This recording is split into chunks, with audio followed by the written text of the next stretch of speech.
Sa gitna ng disyerto, binaba ng dalawang helicopter si Danica at 3 pang vampira malapit sa templo.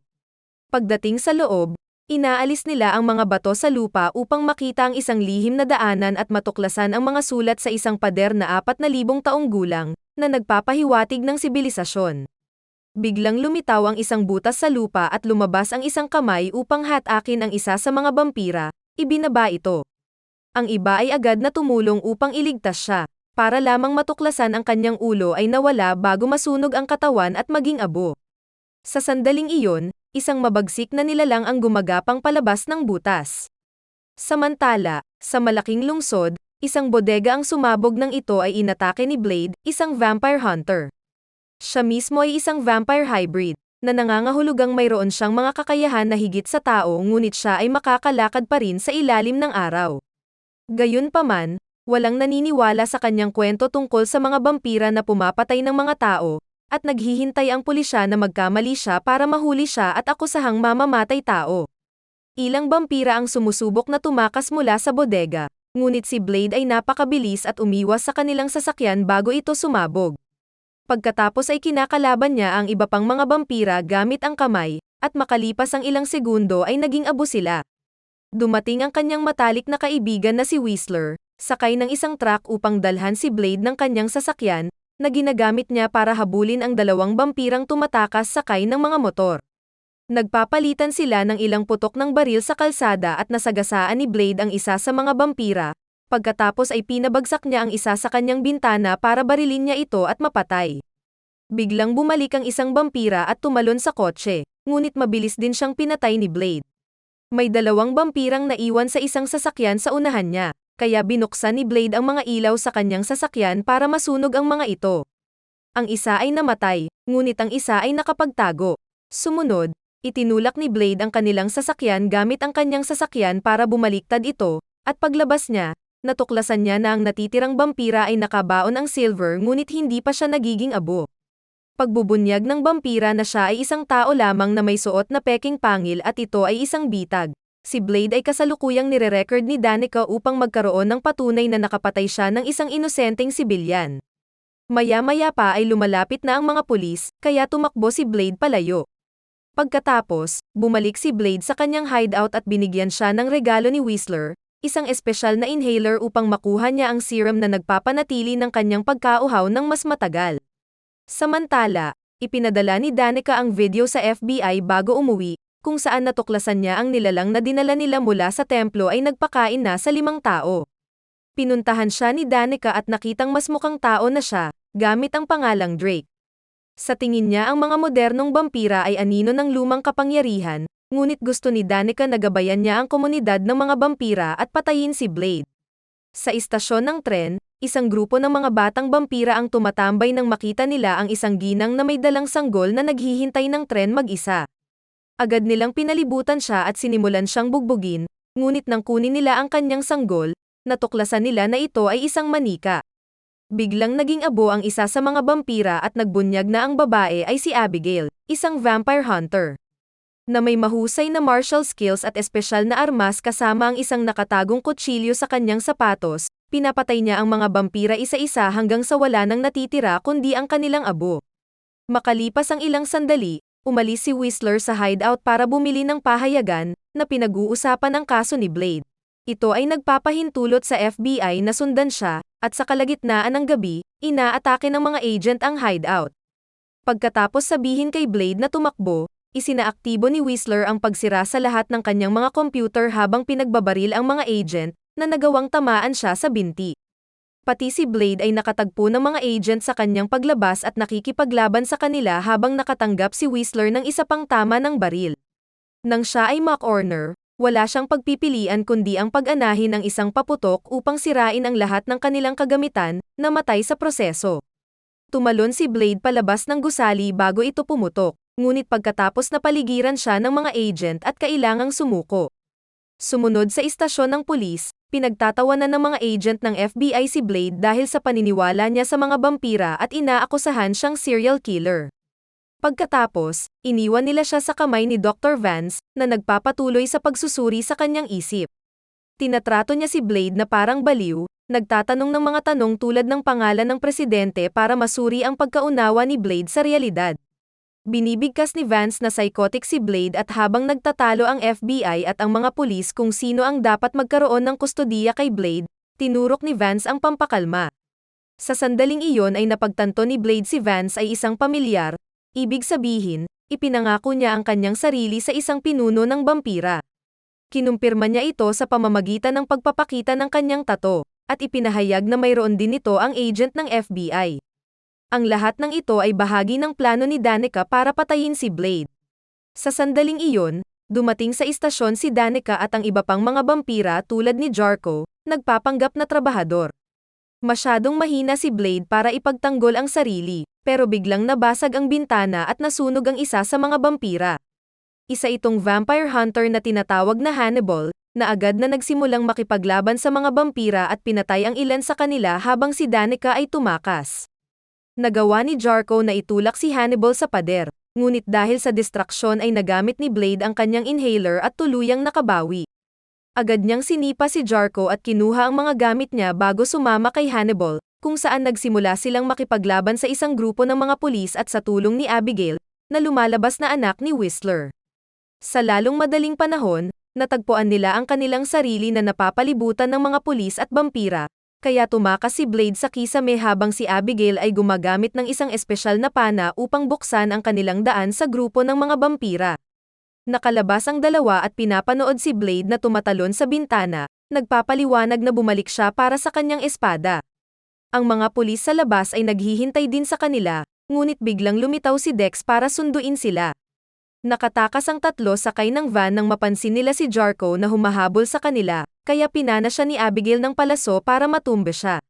Makalipas ang ilang sandali, dinala si Blade sa isang bagong hideout at nalaman na si Abigail ay bumuo ng sarili niyang pangkat ng vampire hunter na tinatawag na Night Stalkers, salamat sa lahat ng natutunan niya mula sa kanyang ama.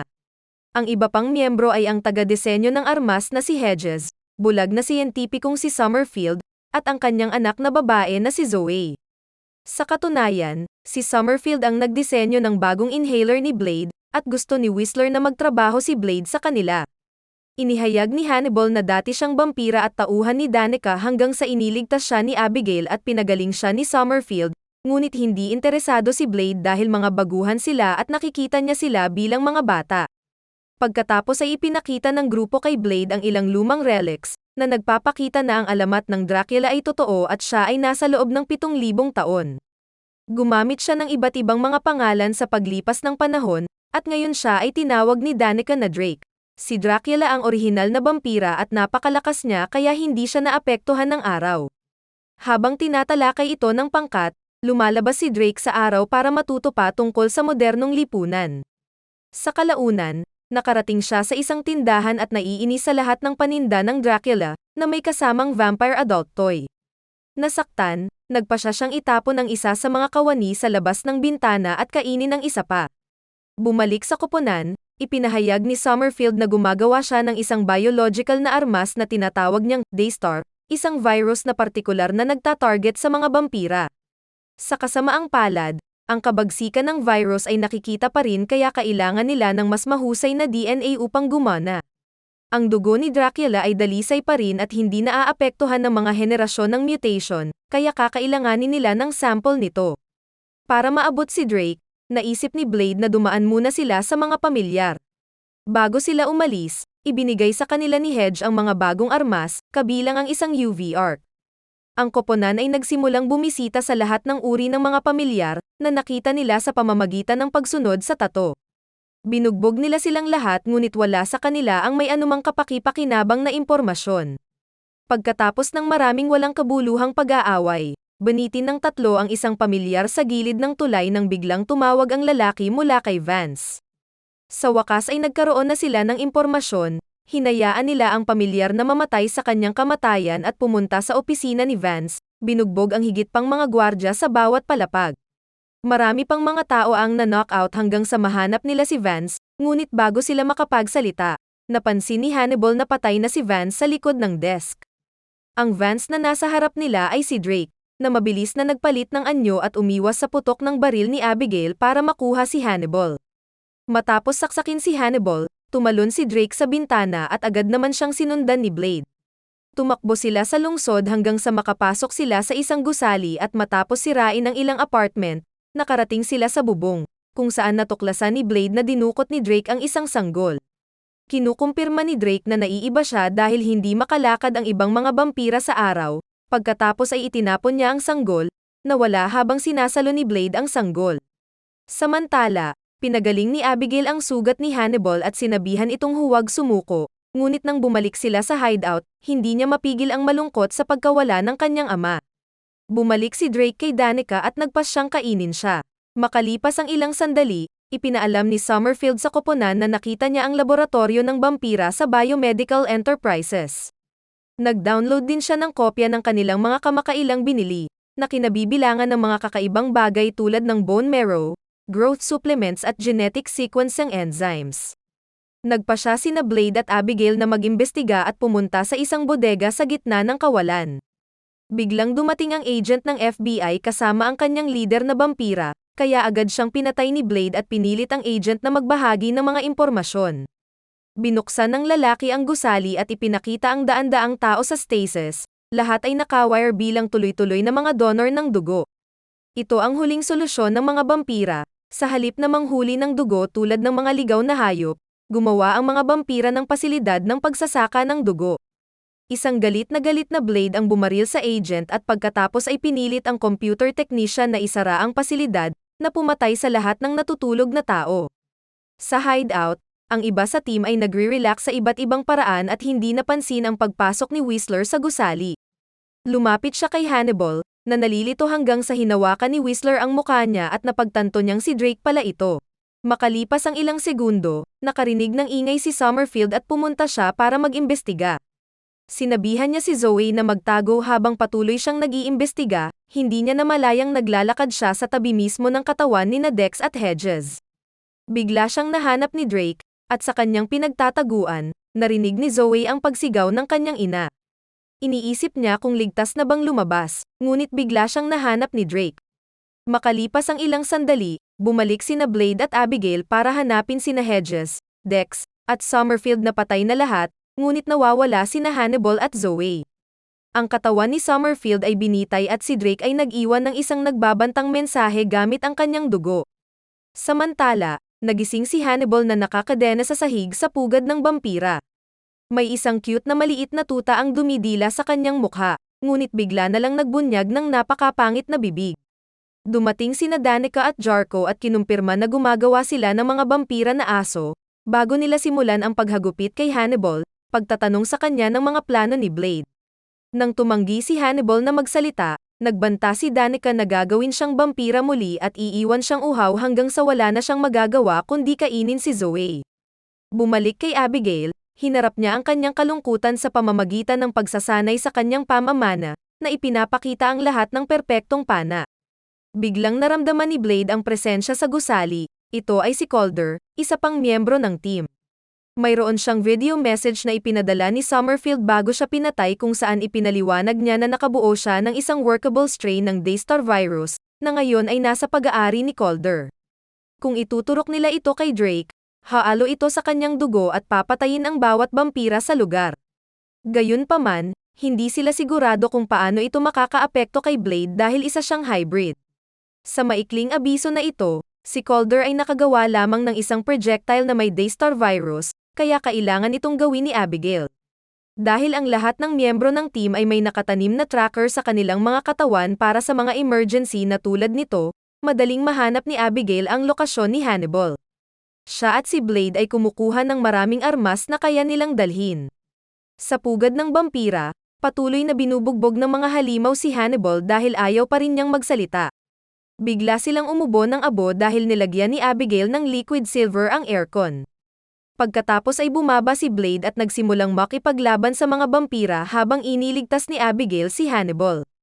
Si Blade ay napapalibutan din ng mga gwardya, ngunit hindi siya nahirapang patumbahin ang mga ito sa kanyang paraan at patuloy na sumusulong upang labanan ang higit pang mga vampira, na sinusunog sila gamit ang mga espesyal na armas. Sumama rin si Abigail sa laban at sinimulan niyang bugbugin ang mas maraming gwardya habang hinahanap si Zoe. Pagkatapos niyang pumatay ng ilang vampira din, sa wakas ay nahanap niya si Zoe. Sinamantala ng isang vampira ang pagkakataon na sunggaban siya mula sa likuran, ngunit gumamit si Abigail ng UV arc para talunin siya.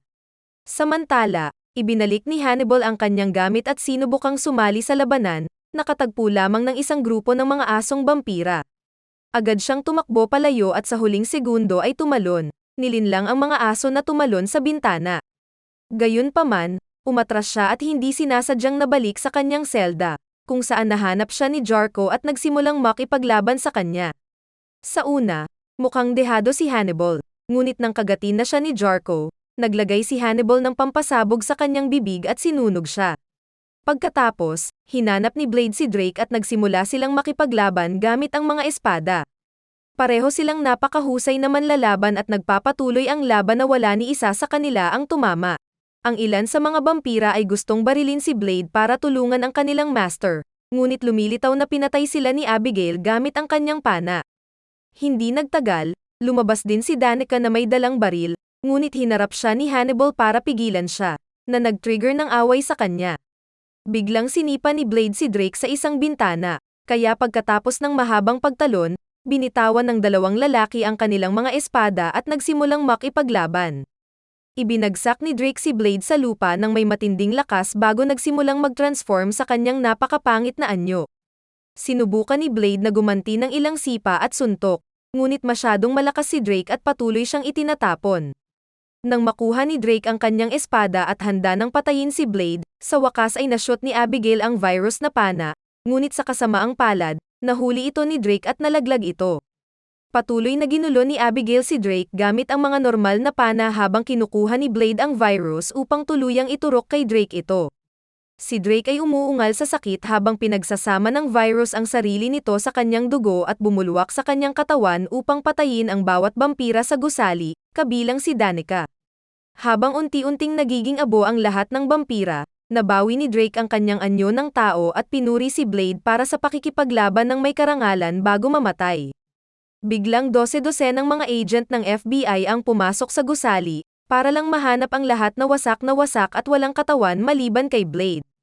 Makalipas ang ilang sandali, naghahanda ang Science Division ng FBI na magsagawa ng autopsy kay Blade, ngunit bigla siyang nagising. Habang sinisimulan niyang itumba ang lahat, ipinaliwanag na hindi pinatay ng virus si Blade dahil ang kalahati ng kanyang puso ay hindi tumitigil sa pagtibok, bumagal lang ito. Dahilan para makomito siya hanggang sa handa na muli ang kanyang katawan na lumaban. Tumakas si Blade sakay ng bisikleta, handang magsimula ng bagong buhay. Dito na nagtatapos ang ating kwento. Mag-subscribe ka na kung hindi ka pa nakasubscribe. Mag-iwan ng like, comment, at pindutin ang notification bell para updated ka sa mga video na tulad nito. Salamat sa panonood.